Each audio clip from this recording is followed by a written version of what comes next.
Hello everyone, क्या हाल चाल। आज हम कक्षा 11वीं का फुल सिलेबस 2026-27 का स्टार्ट करने जा रहे हैं। आज की इस वीडियो में हम फर्स्ट चैप्टर अकाउंट का जो कि इंट्रोडक्शन टू अकाउंटिंग उसको शुरू करेंगे। आज से डेली आपको इस चैनल पर मतलब हर एक दिन को गैप पर जिस दिन आपको ये वीडियो देख रहे हो यूजुअली आपको ये वीडियोस MWF में मिल रही होगी। इसमें हम पूरा क्लास 11 का चाहे वो अकाउंट्स के अलावा हम इको के साथ साथ हम यहाँ पर बीएसटी भी हर एक टॉपिक जितना भी सिलेबस है आपका क्लास 11 का वो सारा हम इस चैनल पे जो है रिवाइज करेंगे, इसको पढ़ेंगे, समझेंगे, फुल डिटेल में समझेंगे एक एक चीज को। तो अगर आपका कक्षा 10वीं का रिजल्ट आ चुका है, बधाई हो आपको, कक्षा 11 में आ चुके हैं। अब यहाँ पे हम अपना क्लास 11 जो है वो आज स्टार्ट करने जा रहे हैं। अगर अभी तक आपने चैनल को सब्सक्राइब नहीं किया है तो कर ले, और अगर वीडियो पसंद आए तो लास्ट में कमेंट कर दे, लाइक भी कर दे, ठीक है। चलिए आज की क्लास में हम पढ़ने जा रहे हैं क्लास 11 अकाउंटेंसी का chapter number 1 that is introduction to accounting. इस चैप्टर में आपको बेसिक्स पढ़ाया जाएगा कि क्लास 11 में अकाउंट्स का मतलब क्या होता है। यह जो आज से जो सब्जेक्ट सीखने जा रहे हो कॉमर्स में, जो एक बहुत ही इंपॉर्टेंट टॉपिक होता है दैट इज अकाउंटिंग। अकाउंटिंग का मतलब क्या है, क्या होता है अकाउंटिंग, कैसे करते हैं, क्यों करते हैं, इसमें क्या क्या क्वालिटीज होती हैं, इसको करने का क्या उद्देश्य होता है, ये पूरा का पूरा चैप्टर आपके लिए थ्योरी है। थ्योरी में आपको एक चीज समझाई जाएगी अकाउंटिंग का मतलब क्या होता है, किस तरीके से काम करता है और कैसे कैसे सारी चीजें यहाँ पर दिखाई देती है। तो चलिए स्टार्ट करते हैं। सबसे पहला टॉपिक है आपके पास मीनिंग ऑफ अकाउंटिंग, यानी अकाउंटिंग से आप समझते क्या हैं, अकाउंटिंग का मतलब मीनिंग क्या है। देखिए अकाउंटिंग जो होती है, accounting is known as the language of business. Business की भाषा कहा जाता है इसे, कि बिजनेस जो है वो इसी की लैंग्वेज में होता है। लैंग्वेज ऑफ बिजनेस का मतलब क्या होता है, देखिए लैंग्वेज का मतलब जिस चीज को आप समझ सके, यानी जिस चीज को पता लगाना या समझना आसान हो, या जिसके जरिए उस चीज के बारे में हमें सारी इंफॉर्मेशन मिल जाए। तो बिजनेस कैसा है, कैसा काम कर रहा है, क्या चल रहा है बिजनेस में, ये सारी इंफॉर्मेशन आपको कौन बताता है, अकाउंटिंग बताता है।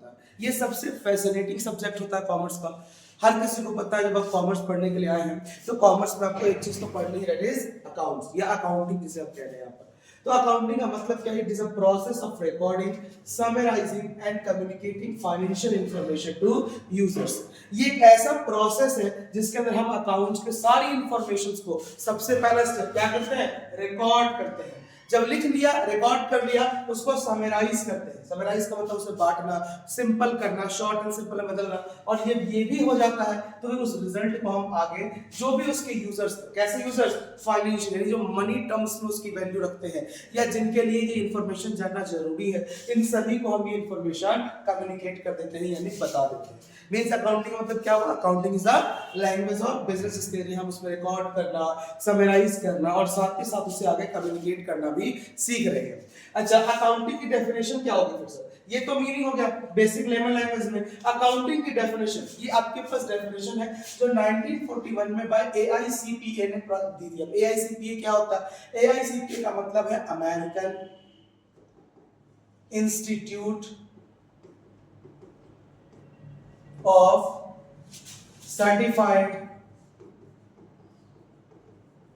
Public accountants. ये एक संस्था है जिसके आपको मैंने फुल फॉर्म बता दिया, American institute of certified public accountants. ये एक ऐसी संस्था है जो पहले जब हमारे इंडिया में जब अंग्रेजों का शासन हुआ करता था यानी ब्रिटिश एरा के समय पे जो भी सीएस बनते थे यानी चार्टर्ड अकाउंटेंट्स होते थे, वो सभी इसी संस्था से जो है वो अपनी अकाउंटिंग करते थे। और ये इसने एक बहुत ही पुरानी बॉडी जिसे हम मानते हैं। तो 1941 में AICPA ने, American institute of certified public accountant ने एक डेफिनेशन प्रोवाइड करी। यही डेफिनेशन आप लोग भी अपनी बुक्स में पढ़ेंगे, अभी जो भी आप अपने स्कूल में पढ़ रहे हो, जो भी रेफरेंसेस किताबें या जो भी लगाई जाएगी उसमें भी डेफिनेशन लिखी और यही एक डेफिनेशन ऐसी जिसको आपको याद रखना। अब इस में ऐसा क्या खास है जो इतनी इंपॉर्टेंट है, क्योंकि ये एक अकेली डेफिनेशन है जिसने सारे के सारे कैरेक्टरिस्टिक्स अकाउंटिंग के समराइज कर रखे। यानी एक डेफिनेशन याद करो, इस डेफिनेशन भी याद हो जाएगा, इसके जितने भी कैरेक्टरिस्टिक्स है वो भी आपको याद हो जाएगा। चलिए देखते हैं क्या है डेफिनेशन। कहता है accounting is the art of recording. Accounting क्या है, एक आर्ट है, कला है, किस चीज का, रिकॉर्ड करने का, क्लासिफाई करने का and summarising in a significant manner. और हर एक चीज को एक ऐसे ऐसा तरीका जो सिग्निफिकेंट मैनर में हो, उस रूप में इसको समराइज करना भी हम सीखते हैं। And in terms of money, और सबसे जरूरी उन्हीं चीजों के बारे में बात करेंगे जिसको मनी की टर्म्स में एक्सप्रेस कर पाना पॉसिबल हो सके। ट्रांजैक्शंस एंड इवेंट्स, ये किस किस चीज को करेंगे, ट्रांजैक्शंस को भी और इवेंट्स को भी। क्या होता है मैं बताता हूं। Which are in part at least of financial character, जिस भी हम ट्रांजैक्शन की बात कर रहे हैं, जिस भी हम इवेंट्स की बात कर रहे हैं, वो सभी फाइनेंशियल कैरेक्टर के होने चाहिए, यानी उन सभी के अंदर मनी वैल्यू होनी चाहिए। And interpreting the results there, और उसके बाद उस रिजल्ट को इंटरप्रेट करना, किसे क्या खबर मिलती है, क्या समझ में आता है, ये सब कुछ भी हम सीखेंगे। समझ में आ गया। डेफिनेशन क्या है, accounting is the art of recording, classifying and summarising in a significant manner and in terms of money, transactions and events which are in part at least of a financial character and interpreting the results thereof. एक एक करके समझते हैं इसका मतलब क्या है। सबसे पहले तो ये है क्या, ये है एक आर्ट। आर्ट का मतलब एक कला है, यानी मैं अपने तरीके से करूंगा, आप अपने तरीके से। देखो, आर्ट का बेसिक मतलब होता है पर्सनलाइज्ड स्किल, जिस स्किल्स में आप अपना पर्सनल कुछ दिखा सको। जैसे अगर मैं अपने अकाउंटिंग कर रहा हूं या मैं अकाउंटिंग करूंगा तो मैं अपने बिहाफ पे करूंगा, अपने हिसाब से उसको प्रेजेंट करूंगा। आप जब अकाउंटिंग करेंगे तो आप अपने हिसाब से उसे प्रेजेंट कर रहे होंगे। तो अकाउंटिंग का मतलब एक ऐसा आर्ट, अकाउंटिंग मतलब है कि एक आर्ट है। आर्ट मतलब कि हर किसी के जब अकाउंटिंग की जाएगी या हर कोई जब अकाउंटिंग करेगा तो हर किसी में कुछ ना कुछ डिफरेंसेस होंगे, यानी सबके करने का तरीका एक अलग होगा, स्किल्स की तरह काम होगा, पर्सनलाइज्ड टच होगा सबके पास। इसके अलावा ये किस चीज का आर्ट है, रिकॉर्डिंग करने का। हम यहाँ पे सबसे पहला काम ही क्या करते हैं, रिकॉर्ड करना। रिकॉर्ड मतलब जो दिख रहा है काम हुआ ट्रांसलेशन उसको लिख लो, जो हुआ दिख रहा है काम हो रहा है लिख लो। उसके बाद जब रिकॉर्ड कर ले तो उसको छाटिए, क्लासिफाई करिए, एक तरह की ट्रांजैक्शन एक जगह और दूसरे तरह की ट्रांजैक्शन दूसरी जगह ले जाइए।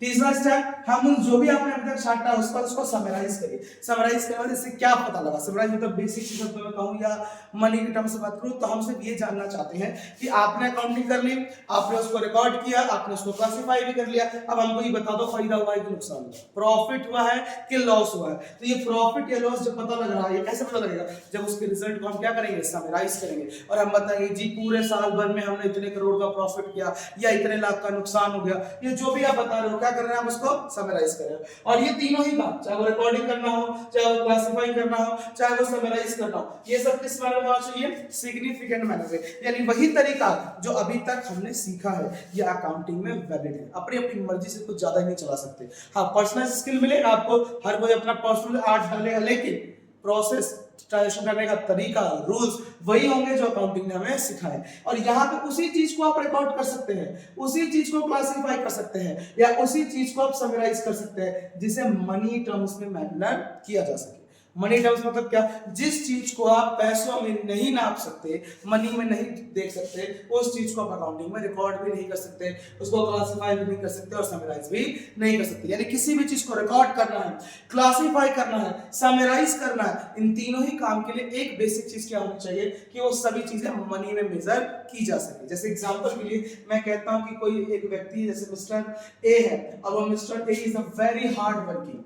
मिस्टर ए जो है बहुत मेहनती है, बहुत हार्ड वर्किंग है। तो क्या मैं इस चीज को, और इनके इस हार्ड वर्किंग होने की वजह से एंड ऑनेस्ट, ये ईमानदार भी है, और इन दो क्वालिटीज की वजह से फर्म जो है वो बहुत ग्रो हो रही है, फर्म की ग्रोथ बढ़ती जा रही है, फर्म ग्रोथ इंक्रीजेस। तो क्या मैं इस चीज को रिकॉर्ड कर सकता हूं कि अगर मेरी फर्म की ग्रोथ मिस्टर ए की वजह से बढ़ रही है, जो ईमानदार भी है, ऑनेस्ट भी है, तो क्या इसको मैं लिख सकता हूं अपने अकाउंटिंग में? नहीं, क्योंकि किसी की हार्ड वर्क को, किसी की ईमानदारी को आप मनी में मेजर नहीं कर सकते। यानी ये दो चीजें ना चाहते हुए भी मैं अपने अकाउंटिंग में नहीं दिखा सकता। और दूसरा एग्जांपल है, मान लेते हैं मिस्टर बी है। अब ये मिस्टर बी जो है ना वो एक इज अ लेजी पर्सन। कैसा इंसान है? बिल्कुल आलसी, लेजी पर्सन, और साथ ही साथ वो डिसऑनेस्ट भी है, यानी कि भाई साहब जो है बेईमान है, अपने ही फर्म में धोखा कर देते हैं। तो क्या इनकी वजह से जो फर्म की वैल्यू गिर जाएगी, डाउनग्रेड हो जाएगी, जो सेल्स में कमी आ जाएगी, जो गुडविल खराब हो जाएगी, जो मार्केट में उसकी रेपुटेशन वो बिगड़ रही है, क्या इस चीज को हम रिकॉर्ड कर सकते हैं? तो जवाब आया नहीं। किसी भी चीज को आप यहाँ पे रिकॉर्ड नहीं कर सकते, ऐसे टर्म्स को जिसे आप मनी में मेजर नहीं कर सकते। किसी की ईमानदारी, किसी का हार्ड वर्क, या कोई बहुत शिद्दत से उस कंपनी में काम कर रहा है, लव अफेक्शन, इन सब चीजों को हम मनी के टर्म्स में मेजर नहीं कर सकते। और जो चीज मनी के टर्म्स में मेजर नहीं हो सकती उसे आप अकाउंटिंग में लिख नहीं सकते। Clear point? चलिए, इसके बाद आपके पास ये तो हो गया कि भाई मनी टर्म्स होना चाहिए। अब अगला टर्म है आपके पास यहीं पर that is transactions and events, यही वर्ड था ना अगला, ट्रांजैक्शंस एंड इवेंट्स। ट्रांजैक्शन का मतलब क्या और इवेंट का मतलब क्या? देखो बिजनेस में यही दो चीज होगी, एक ट्रांजैक्शन होगा और एक साथ ही साथ इवेंट होगा। बहुत सारे होंगे तो ट्रांजैक्शंस कहेंगे और इवेंट्स कहेंगे। दोनों का मतलब क्या होता है? जैसे एग्जांपल के लिए एक बिजनेस नॉर्मली क्या करता होगा? हाँ जी सर हमें पता है, बेसिकली कोई भी बिजनेस दो ही काम करता होगा, क्या? एक तो परचेज और दूसरा सेल। कुछ खरीदता होगा, उससे कुछ बनाता होगा, उसे बेच देता होगा, यही करता होगा। अगर कोई सर्विस प्रोवाइड करने वाले से टीचिंग करने वाला तो उसने भी तो कुछ ना कुछ परचेज किया होगा ना। जैसे मैं भी आपको पढ़ा रहा हूँ तो ये स्क्रीन परचेज करी होगी, जिसमें रिकॉर्ड कर रहा हूँ कैमरा परचेज किया होगा, लाइटनिंग को परचेज किया होगा, बिजली, एसी, कूलर, पंखे ये सब परचेज किया होगा। किसी इंस्टीट्यूट में जाकर वहाँ चेयर, फर्नीचर जो मिलता है सब परचेज किया हुआ, यानी कुछ ना कुछ वो परचेज करता होगा, कुछ ना कुछ वो सेल्स करता होगा। क्या ये काम वो डेली करता होगा? हाँ सर, अगर उसका प्राइमरी मोटिव यही है तो वो डेली परचेज करता होगा, डेली सेल्स करता होगा, यही उसका प्राइमरी काम है। तो ट्रांजैक्शंस का मतलब ऐसा कुछ भी जो बिजनेस में डे टू डे हो रहा है, यानी जो डेली होता हुआ दिखाई दे, वो हर एक चीज क्या है आपके लिए? ट्रांजैक्शन। इवेंट का मतलब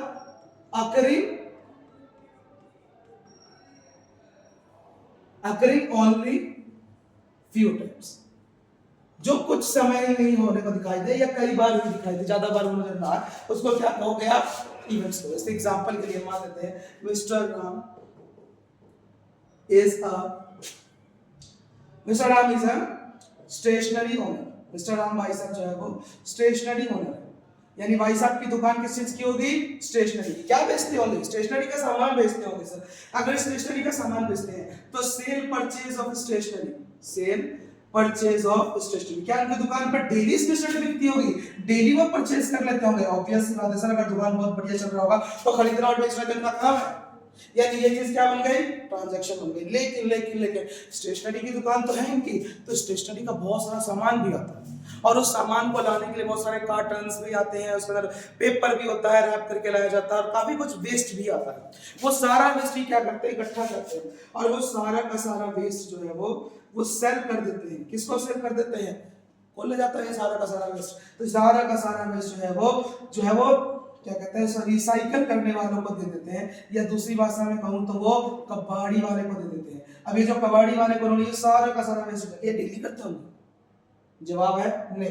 ये वेस्ट तो इकट्ठा करते रहते होंगे और कभी महीने में, साल में एक बार इसको बेचते होंगे कि चलो ठीक है आज बेच देता हूं। तो जो काम वो डेली नहीं कर रहे हैं, जो कभी कभी हो रहा है, वही क्या कहलाता है? इवेंट्स कहलाता है। अब आते हैं इसके टर्म्स में, मेजर में क्या जो बिजनेस में हो रहा है, जैसे सेल, परचेज, क्रेडिट पे कोई सामान देना लेना, ये सब कुछ क्या कहलाएगा? ट्रांजैक्शंस कहलाएगा।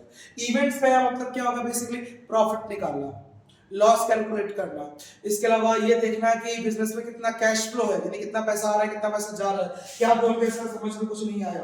देखो बिजनेस में सेल परचेज तो समझ गया कि सेल परचेज जो भी हो रहा है वो सब क्या कहलाएगा? वो सब ट्रांजैक्शन कहलाएगा। इवेंट्स को सीधे शब्दों में अगर कोई पूछे आपसे इवेंट का मतलब क्या, तो उसे सीधी सी बात कहनी है प्रॉफिट या लॉस को कैलकुलेट करना, जो साल में एक ही बार होगा, इवेंट है।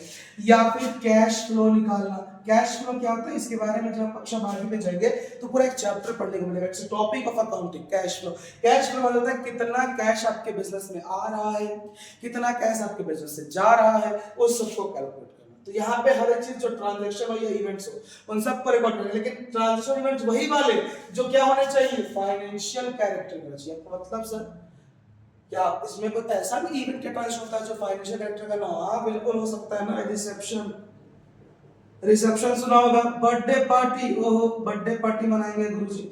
अब ये जितनी भी चीजें होती हैं, रिसेप्शन और बर्थडे पार्टी, ये सब भी तो इवेंट्स ही हैं, बार बार थोड़ी होती है। लेकिन क्या ये फाइनेंशियल नेचर की है? ना जी ना, ये तो पर्सनल प्लेजर है। आपको अपनी खुशी के लिए आपने रिसेप्शन किया, शादी ब्याह के बाद होता है, देखा होगा आपने। बर्थडे मना रहे साल में एक बार, अपनी खुशी के लिए मनाते हो, ये कोई फाइनेंशियल चीज तो नहीं है ना। ये फॉर्म के लिए बर्थडे, इसको रिकॉर्ड नहीं करने का।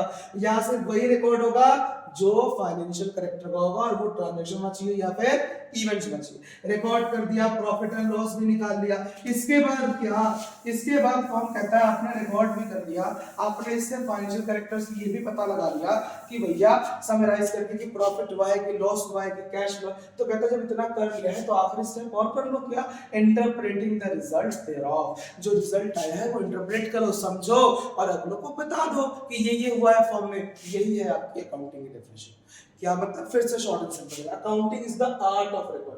अकाउंटिंग क्या है? अकाउंटिंग एक आर्ट है जिसमें हम चीजों को रिकॉर्ड करते हैं। क्या करते हैं? सबसे पहले स्टेप रिकॉर्ड करते हैं, फिर क्या करते हैं? क्लासिफाई करते हैं, फिर क्या करते हैं? उसे समराइज करते हैं। किसमें करते हैं? सिग्निफिकेंट मैनर के अंदर करते हैं। साथ ही साथ इन सभी टर्म्स ऑफ मनी, और सब किसमें होना चाहिए? मनी के टर्म्स होना चाहिए। क्या क्या हो सकता है? ट्रांजैक्शन हो सकता है, इवेंट होता है। ट्रांजैक्शन मतलब जो डे टू डे पे हो रहा हो, इवन जो कभी कभी फ्यू टाइम्स या one time in a year हो रहा हो, which are in part at least of a financial character। वो सब किसमें होना चाहिए? फाइनेंशियल कैरेक्टर होना चाहिए। सबसे लास्ट में जो भी रिजल्ट आएगा उसको हमें इंटरप्रेट भी करना है। किसने दी डेफिनेशन?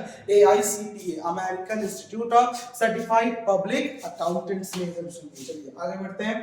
नेक्स्ट टॉपिक है आपके पास अकाउंटिंग प्रोसेस। अभी जो आपने अकाउंटिंग पढ़ा उसमें क्या क्या प्रोसेस है, स्टेप बाय स्टेप समझेंगे। सबसे पहला स्टेप अकाउंटिंग का जो यहाँ पे होता है दैट इज आइडेंटिफिकेशन। किसी भी चीज को आइडेंटिफाई करना। किसको आइडेंटिफाई करेंगे? Selecting financial transactions. First step ही यही है कि आप आइडेंटिफाई करें कि कौन कौन से ट्रांजैक्शंस ऐसी हैं जो मनी टर्म्स की है, और जैसे ही आप इसे आइडेंटिफाई कर ले, सेकंड स्टेप मेजर करें एक्सप्रेसिंग ट्रांजैक्शंस इन मनी, उसे मनी टर्म्स में मेजर भी करें कि उसकी मनी वैल्यू कितनी है। दूसरा स्टेप खत्म, मनी वैल्यू मेजर हो गया, ट्रांजैक्शन ये कंफर्म हो गया, तो उसको रिकॉर्ड कर लो। क्या कर लो? रिकॉर्ड कर लो। रिकॉर्ड करने के लिए यहाँ पर एक टॉपिक पर जर्नल एंट्रीज, ये एक पूरा टॉपिक है। ये पहला अकाउंटिंग स्टेप है जिसमें आप क्या करते हैं? किसी भी चीज को रिकॉर्ड करते हैं। और इस जर्नल एंट्री के लिए एमसीक्यू याद रखिएगा, इस जर्नल को हम लोग बुक्स ऑफ ओरिजिनल एंट्री भी कहते हैं, क्योंकि फर्स्ट टाइम कोई भी चीज यहीं पर लिखी जाती है। इतना करने के बाद जब रिकॉर्ड हो गया तो उसे क्लासिफाई करिए, यानी जर्नल बना लिया तो उसको बांटिए। बांटिए मतलब कैसे? क्या मान लो मैंने जर्नल बनाया, लेट्स सपोज ये मेरा जर्नल है, मैं उसी में लिख रहा हूं राम के नाम के ट्रांजैक्शंस आ जाओ, श्याम के नाम के ट्रांजैक्शंस आ जाओ, सेल की ट्रांजैक्शंस आ जाइए, परचेज की ट्रांजैक्शंस आ जाइए। जो जो था सब कुछ मैंने क्या किया? एक ही में लिख दिया। This is called journal of recording. पर अब मुझे ये करना है कि छांटना है। सपोज मेरे बिजनेस में डेली के 100 ऑफ ट्रांजैक्शंस होते हैं, 100 ट्रांजैक्शन डेली कर रहा हूं, तो अब मैं 100 ट्रांजैक्शन अगर डेली कर रहा हूं तो मेरे लिए सबसे बड़ी समस्या ये है कि 100 ट्रांजैक्शन तो मैं रिकॉर्ड कर ले रहा हूं, लेकिन अब 100 के बाद हफ्ते बीत गए, अब 700 ट्रांजैक्शन हो चुके हैं।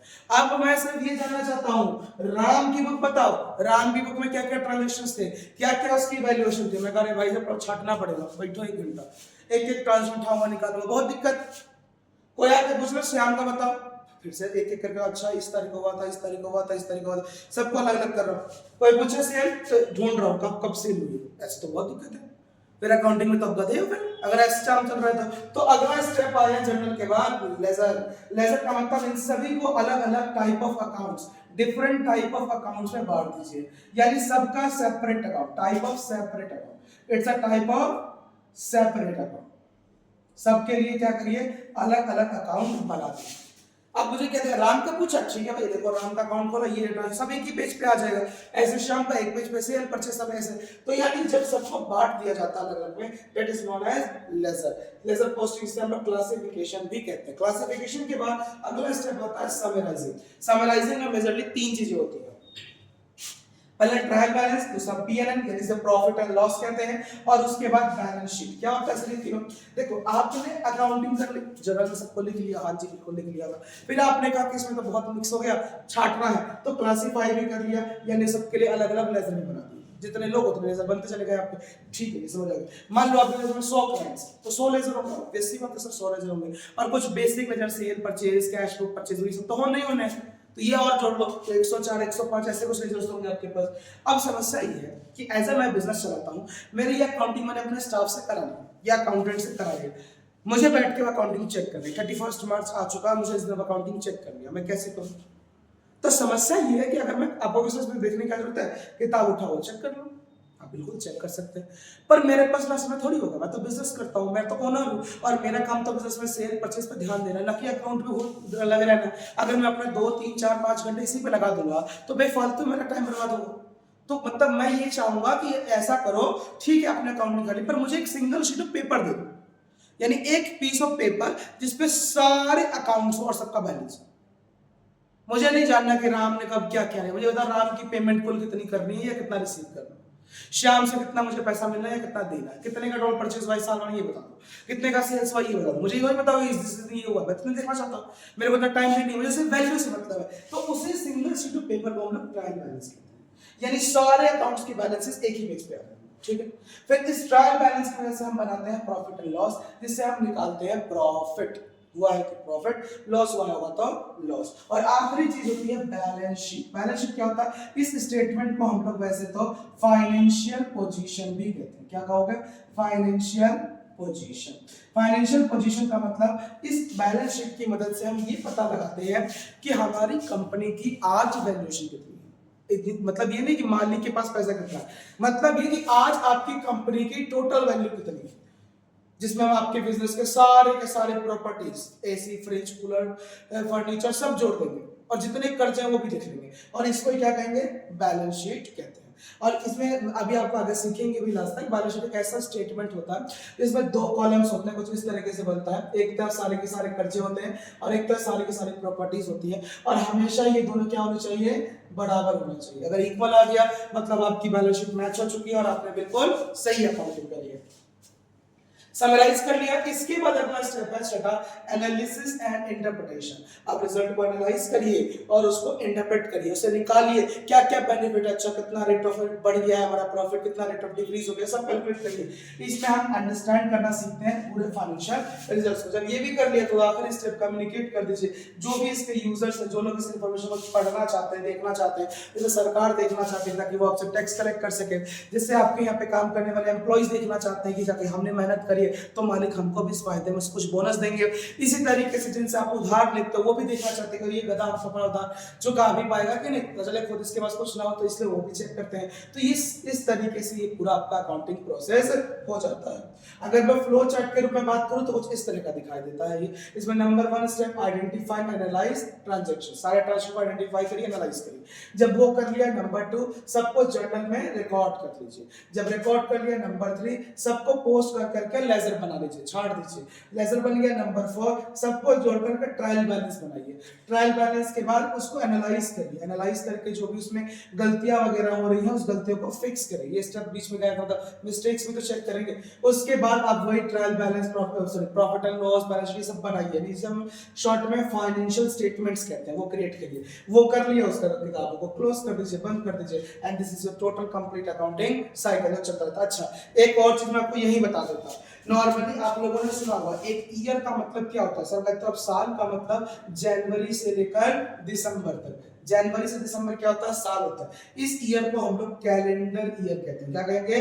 Calendar year. यानी हमारा कैलेंडर कब से कब चलता है? जनवरी से दिसंबर। बट इन इंडिया अकाउंटिंग के लिए ये नहीं चलता। अकाउंटिंग के लिए हम यहाँ यूज करते हैं अकाउंटिंग ईयर को। और अकाउंटिंग ईयर कब से कब होता है? तो अकाउंटिंग ईयर आपके पास अप्रैल 1 से स्टार्ट होता है और ये फिनिश होता है 31 मार्च को। 1 अप्रैल से लेकर 31 मार्च को हम लोग अकाउंटिंग ईयर कहते हैं। इसीलिए अधिकतर क्वेश्चन में हम 31 मार्च को एंड ऑफ द ईयर मानते हैं। मैं यहाँ पे पीछे भी आपको एग्जांपल रखा हूं, मैं 31 मार्च की डेट बोल रहा था बार बार क्योंकि वो अकाउंटिंग ईयर का एंड है। तो याद रखिएगा, क्या यही हर जगह होता है? नहीं, ये इंडिया में भी, अदर कंट्रीज जनवरी से दिसंबर भी फॉलो करती है।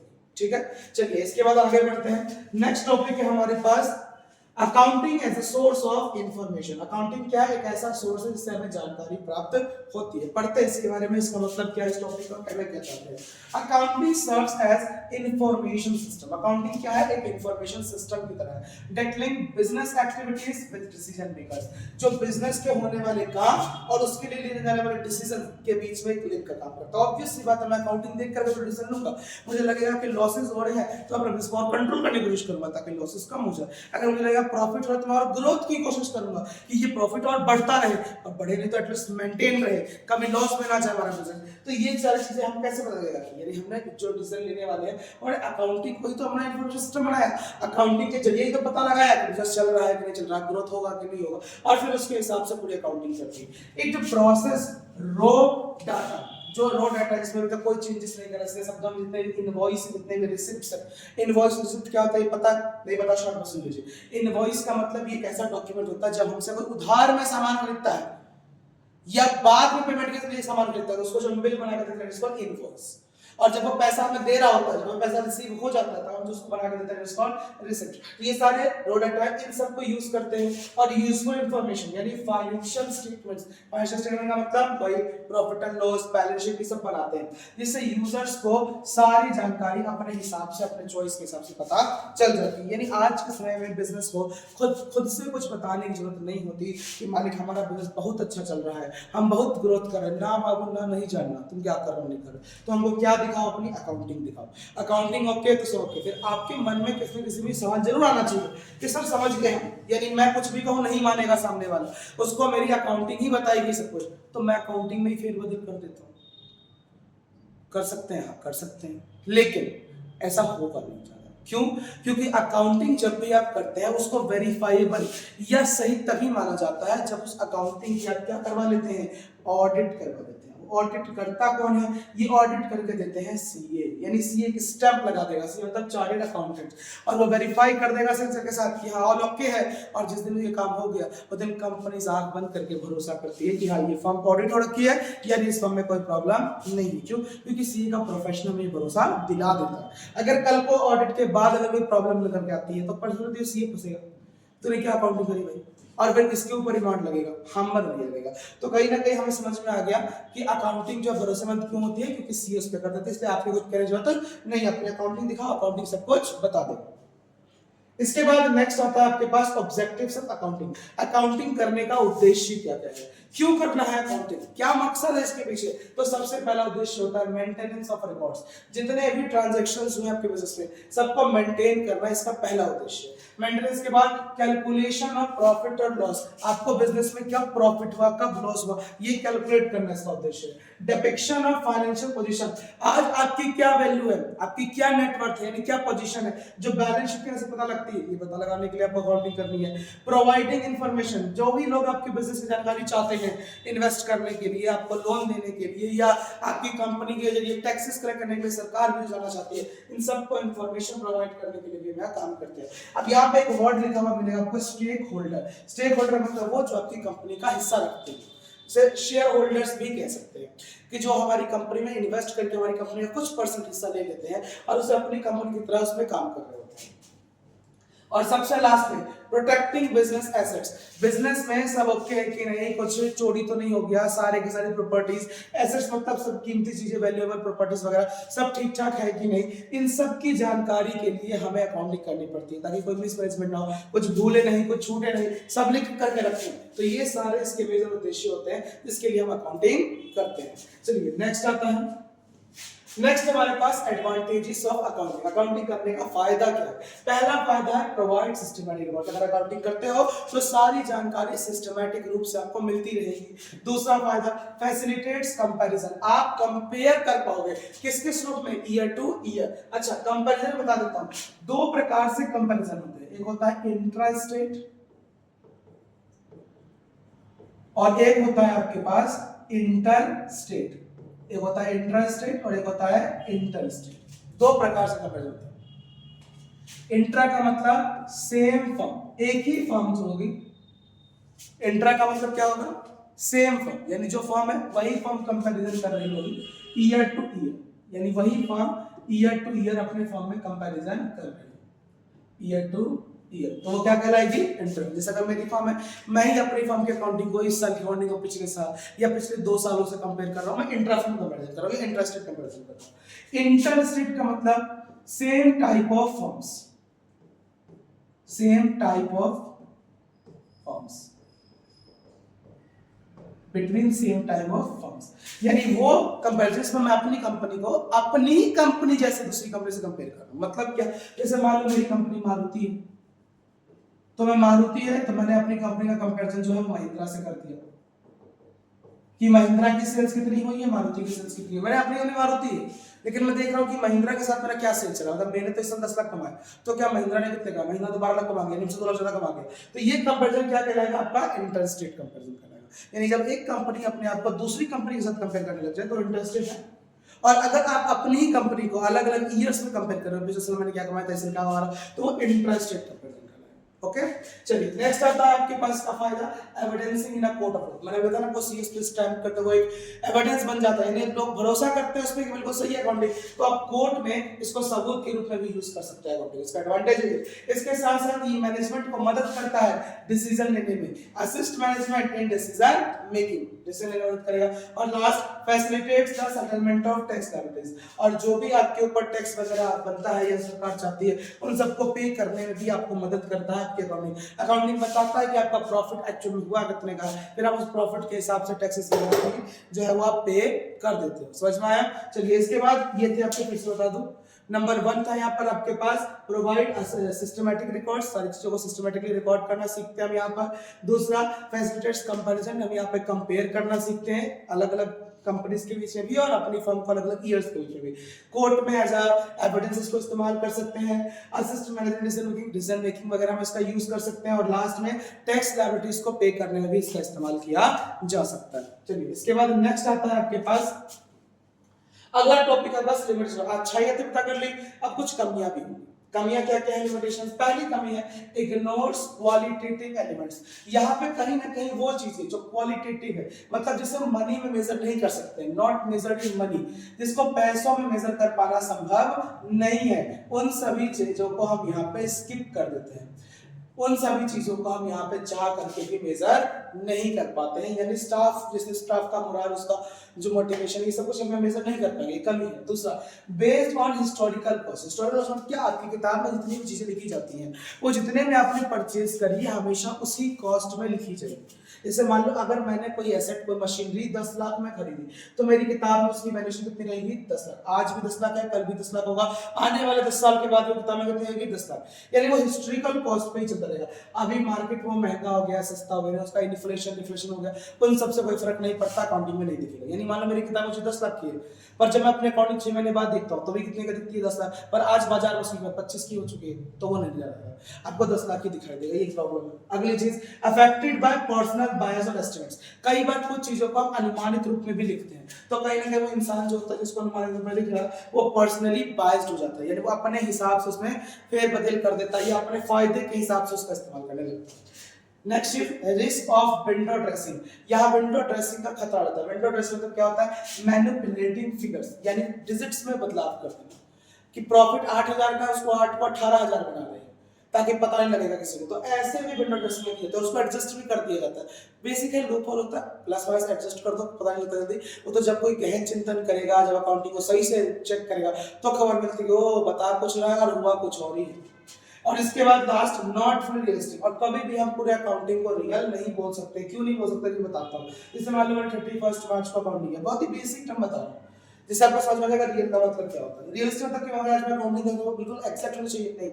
31 मार्च को मेरी बुक में सेल्स थी 10 लाख, तो मेरी किताब में कितनी की सेल दिख रही होगी? 10 लाख। लेकिन जब मैं लिख रहा था उसी समय मेरी फर्म में 2 लाख का सेल और हो रहा था, पर क्योंकि मुझे अभी तक इन्फॉर्मेशन मिली नहीं तो लिखा होगा नहीं। तो कई जगहों पे ये रियलिस्टिक नहीं होता। और इसी तरीके से हम लोग एक चीज अब आगे पढ़ोगे, जैसे मशीनरी 10 लाख की, तो हम मानते हैं कि हर साल हम इसकी कुछ ना कुछ वैल्यू को यूज कर लेंगे, तो मैंने माना 10% में यूज कर लूंगा, तो अगले साल कितनी हो जाएगी? 9 लाख। तो मेरी किताब में 9 लाख की, बट एक्चुअल मैंने एक साल उसको इतना इस्तेमाल किया तो उसकी कीमत अब आधी हो चुकी है, यानी 5 लाख की हो चुकी है। तो मेरी किताब से कितना लिखनी होगी? 9 लाख। तो कहीं ना कहीं हम ये समझते हैं कि उतनी रियल नहीं होगी। तो ये इसके अंदर एक मेजर कमी देखने को मिलता है।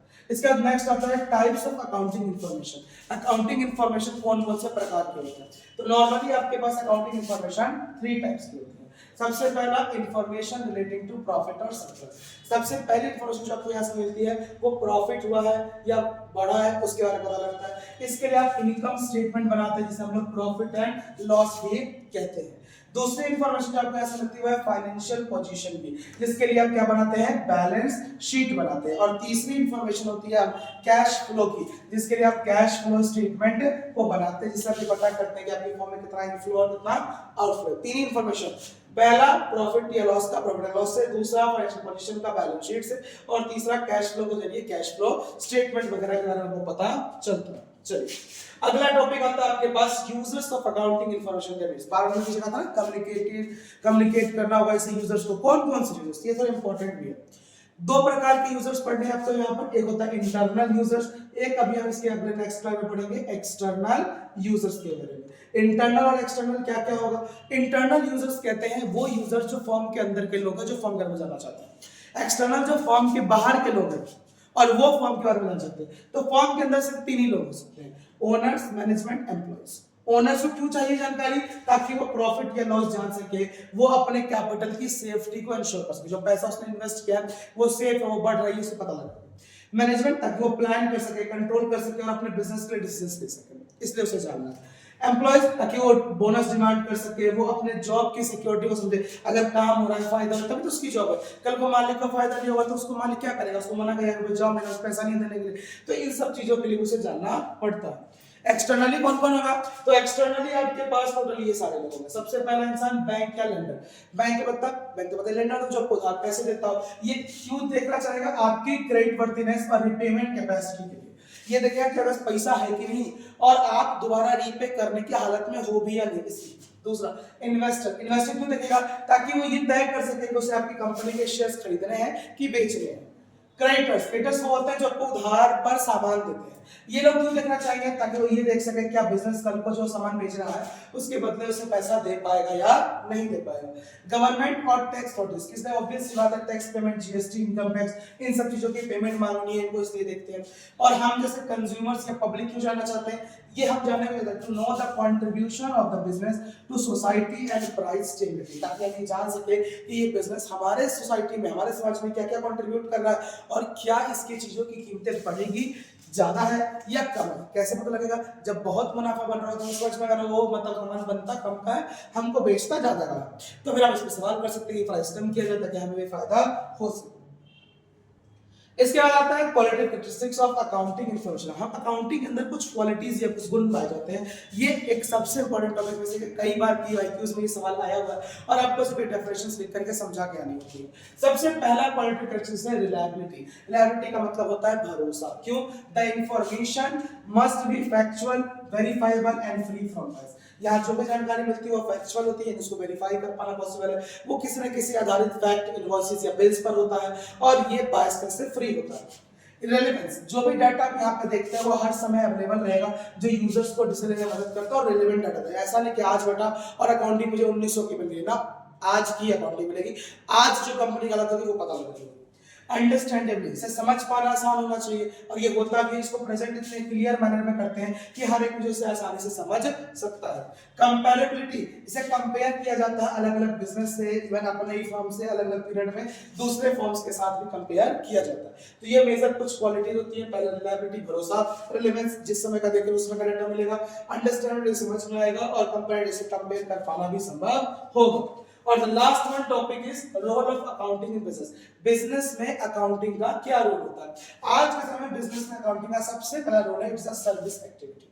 ये एक तरह की सेवा दे रहे हैं कि आपको अपनी पूरी अकाउंटिंग की जानकारी ला करके प्रोवाइड कर देते हैं। दूसरा, आपके मैनेजमेंट में ये मदद कर रहे हैं, जैसे कि आप अपने मैनेजमेंट के लिए अपने बिजनेस की बजटिंग कर सके, बस बिजनेस को फोरकास्ट कर सके कि फ्यूचर में हम कितना ग्रोथ करेंगे नहीं करेंगे, ये सब।